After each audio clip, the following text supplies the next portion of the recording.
Hello everyone and welcome back to Very Cold Lasagna, your filthy casual place for all the filthy casual takes on the world of sports. I am DylanLasagna and we're here to talk about my San Francisco 49ers and their Week 11 matchup in Estadio Azteca against the Arizona Cardinals. And man, I gotta say, what a win that was. Really, I'm not kidding you. No jokes, no lies, mostly no 49ers football. In this game on a Monday night, where I actually had to go back and watch because I missed most of it because of I came home from work. But anyway, this was it was a crappy Cardinals team, but still, the way they performed, the way they took care of their business, this was a win. Now, disclaimer, in fairness, don't get too overly excited about it. Don't overreact to one game. Of course, we have to take care of our business the rest of the way. Yes, we are in a certain position now in the division, so we can't get overconfident with this win. So, that being said, I'm saying right now, this was a really good win by the 49ers. They beat the Arizona Cardinals in a epic, dominant fashion. So let's talk about this game. Going in, we knew the Cardinals situation. They weren't going to have some of their key starters in question, like Kyler Murray, Byron Murphy, and DeAndre Hopkins, or Colt McCoy, and some of their other starters. So, yeah, a lot of question marks in this game. While the 49ers, on the other hand, they were, a couple of their starters were either out for the season or still missing in action. This is the healthiest they've been all season, aside from the players that are not there. Still, this was the healthiest they've been all season. But coming into this game Monday night against basically a G League Cardinals team. Yeah, remember, just like last year in Week 9, where they got their asses whooped at home. They were coming into a situation where they thought that they didn't want it to run into that similar situation. And when they got the news that Colt McCoy was going to start, no Kyler Murray, no Byron Murphy on the defensive end, then they knew what they had to do. And initially, it didn't really feel that way because both teams really struggled early with the high altitude. They even talked about it during the game, and some offensive ineptitude. But for the 49ers, it is really a hard time tackling James Conner and of course DeAndre Hopkins, because he's just that good of a receiver. And this was all despite them losing their receiver Rondale Moore just 5 minutes into the game with an injury. And yeah, they really had a hard time stopping just one man, DeAndre Hopkins. And AJ Green, their other receiver, was nowhere to be seen. It was just the DeAndre Hopkins show. And yet, for the better part of the first quarter, they had a hard time stopping him. When Colt McCoy kept targeting him. Damn. Lock down on this guy. And then the offense looked kind of sluggish with Jimmy G throwing high to George Kittle on the first passing attempt in the game. The running game, not really going that well. But when you got towards the end of the first quarter, the offense did start cooking something up. Debo and George Kittle got involved more and often in the passing game. So that looked very promising. The offensive line started to provide walls, wide open gaps for Christian McCaffrey to run inside and out on the Cardinals' run defense. And then when you got to that second quarter, when the Niners were in the red zone, Brandon Aiyuk, even though he wasn't the primary man, Jimmy G found him in wide open in the end zone for a touchdown, the first touchdown of the game. And there you go. The Niners offense, spread the worth around on that drive, and it got a touchdown as a benefit. But then the defense, they still had their problems stopping DeAndre Hopkins. But then, again, we found out during the second half, the second quarter of this game, that Arizona is a shitty team that does stupid things, like DeAndre Hopkins costing his team 10 to 15 yards for taunting at Fred Warner and Jimmy Ward, and bringing his team backwards instead of forwards, and then James Conner coughing up a pass from Colt McCoy that turned into an interception by Jimmy Ward, and terrible tackling from the Cardinals defense to try and bring down George Kittle, that instead leads to another touchdown for the 49ers to make it 14-3 in midway through the second quarter. So pretty much the Cardinals, even though, yes, it's the G League Cardinals, they're basically a team with no discipline, pretty much. Cliff Kingsbury doesn't have his team ready to play at high altitude. They're playing Arizona football, for God's sakes. So the Birds, though, they still have some fight. They still have some feathers left in their wings. Nick Bosa eagerly jumped off sides. He had a weird game. Sure, he got some sacks in, but he committed some weird penalties in this game. And this one offsides penalty where he just eagerly stepped up, jumped early on the snap, and that triggered a big run, big receiving yards after catch run by receiver Greg Dortch, and that led to the goal line touchdown, the Cardinals' only touchdown of the game from James Conner, and that made it 14-10. So it was like, that was kind of weird. That was a really weird defensive possession by the 49ers. So, and not a good one for that. That really made it tense for them.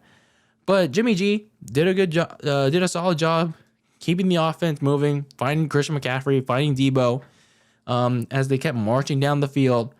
But, only got a field goal. Still 7-10. It's still a touchdown game. Still a chance for the Cardinals to tie things up. Try to, as struggling as they might be, make it a somewhat respectable game. Coming out of halftime and maybe do something in the third quarter. But then this is the Cardinals we're talking about. And as the Niners proved in this first half, that the Cardinals can get smashed. They can get rammed in the butt. And that's exactly what they did. They F them so hard, they clipped off their wings, and they completely blew the doors open in the second half, right out of the gate. Starting with the running game of Christian McCaffrey and Elijah Mitchell up the middle, and they capped it off with a huge pitch and run.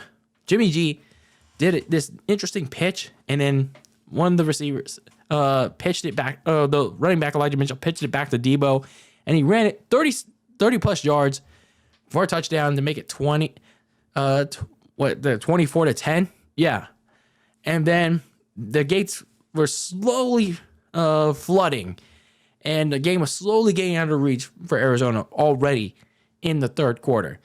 And the Cardinals started getting desperate. Cliff Kingsbury was like, shit, I'm losing this game, man. I am losing my team. They were getting desperate on offense, but the 49ers defense tightened up. They weren't letting James Conner run on them anymore. They weren't letting Colt McCoy getting free passes to DeAndre Hopkins. The receivers were tightened up. DeAndre Hopkins, nowhere to be seen anymore. AJ Green is still not there anymore. And Kevin Givens was having... It got a good sack on him at some point in the game, and the pressure was tightening up for the 49ers. And by the end of the third quarter, and sure, everything between that and the end of the third quarter was pretty quiet. But by the end of the third quarter, the Niners put the dagger in the Cardinals' hearts with Aiyuk's second touchdown on a solid yet pressure-filled find from Jimmy G, as they scored 30-plus points. Yeah, they finally scored 30-plus points. In the season. They went up 31-10 going into the fourth quarter. And in the fourth quarter, the Cardinals were tired. They were gassed. They were getting tired on both sides of the ball. And they were desperate, but not desperate enough.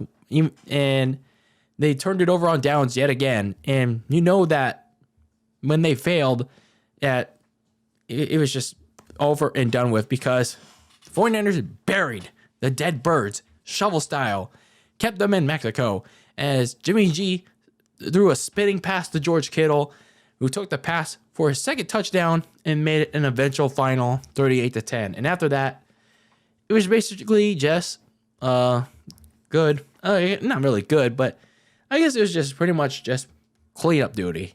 Cleanup duty, and I guess you could say solid reps for the 49ers reserves, but not so much for our shacked in a fool guy, Brock Purdy. I mean, come on, man. He really had a shacked in a fool moment on prime time, handing the ball off the wrong way. I hope they somehow manage to find that on TNT, man. Make that your shacked in a fool moment of the week. Anyway, the Niners win this game 38-10, and man, the Niners offense can. I'm not trying to overhype them per se, because the only way that this team can, especially the offense, can falter is if Jimmy G falters. If the bad side of Jimmy G falters, and if Kyle Shanahan presents a terrible, terrible game plan. But this week, against a terrible team, he really didn't let his foot off the gas pedal. And that's exactly what he's supposed to do. Keep his foot on the gas pedal and not stop until, obviously, the injuries start to pile up. And then, finally take your starters off the field. And, hey, I give Kyle Shanahan credit this week. When the game was completely out of reach, he finally took his starters out. That was something. About damn time he did that. So, good job for Kyle Shanahan. So, anyway, back to my original point.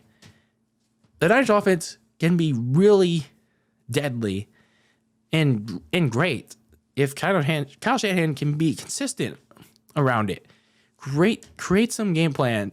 Create a consistently good game plan, and center it around Jimmy G's strengths, like the handoff game, I guess, and mix it in with some good mid-range throws. Jimmy G's actually been doing more mid-range aggressive throws as of late.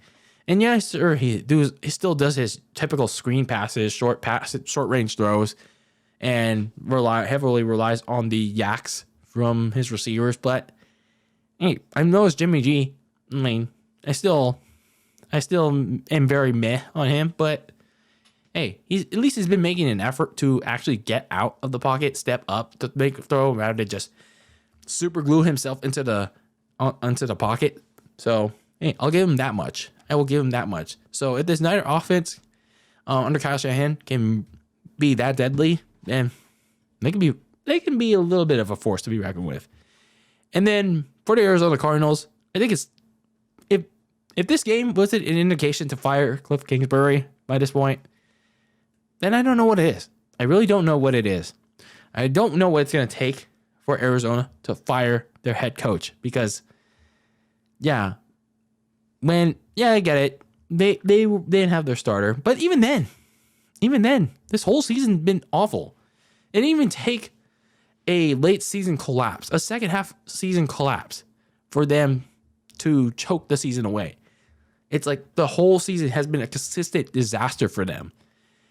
It's like the defense is bad. They're like giving up the run defense. They can't stop the run, and the receivers would often give up like huge yards after catch. Kyler Murray makes a ton of mistakes.